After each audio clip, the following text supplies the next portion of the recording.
బాగా చేశారు కదా ధ్యానం, ఎక్సలెంట్ చేశారు. మీరందరూ గ్రౌండ్ పెద్దగా ఉంది కదా, మీకు గ్రౌండ్లో పరిగెత్తారు కదా, రన్నింగ్ చేస్తారు కదా, దొరికించుకుంటారు కదా. స్వామి వివేకానంద కూడా ఒక ఆట ఆడేవాడు. మీరు దొరికించుకునే ఆట ఎలా ఆడతారో ఆయన ధ్యానం ఆట ఆడేవాడు.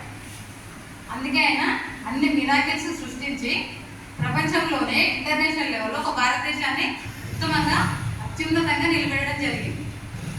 అయితే ఆయన మెడిటేషన్ ఎలా చేసేవాడంటే, ఆయనకు జస్ట్ 4-5 years ఉన్నప్పటి నుంచే ఎవరు ఎక్కువ ధ్యానం చేస్తే వాళ్ళు విన్నారన్నమాట.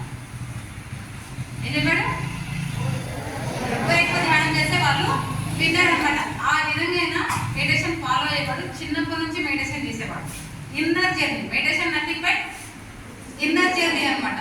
అప్పుడు ఆయన ఇన్నర్ లోకి ప్రవేశించి ఆయన ఇన్నర్లో ఉన్నటువంటి పవర్ను తెలుసుకొని మన భారతదేశం యొక్క పవర్ని కూడా అమెరికాలో చూపించడం జరిగింది అనమాట. అందరికీ పవర్స్ ఉన్నాయా లేదా? ఉన్నాయి కదా. అందుకే నేను కోడ్ చెప్తాడు. ఏం చెప్తాడు? All power is with in you. చెప్పండి. You can do anything and everything. అంటే పవర్స్ అన్నీ కూడా మన లోపల ఉన్నాయి, వాటిని వెలికి తీసుకోవాలి.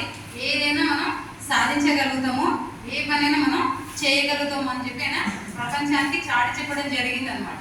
మనం కూడా ఆ విధంగా ఎదగలుగుతాం. ఓకేనా? అందరికి కాన్సన్ట్రేషన్ కావాలా? మెమరీ పవర్ కావాలా? మీకు చెప్పింది మమ్మీ డాడీ విని కొనివ్వాలా?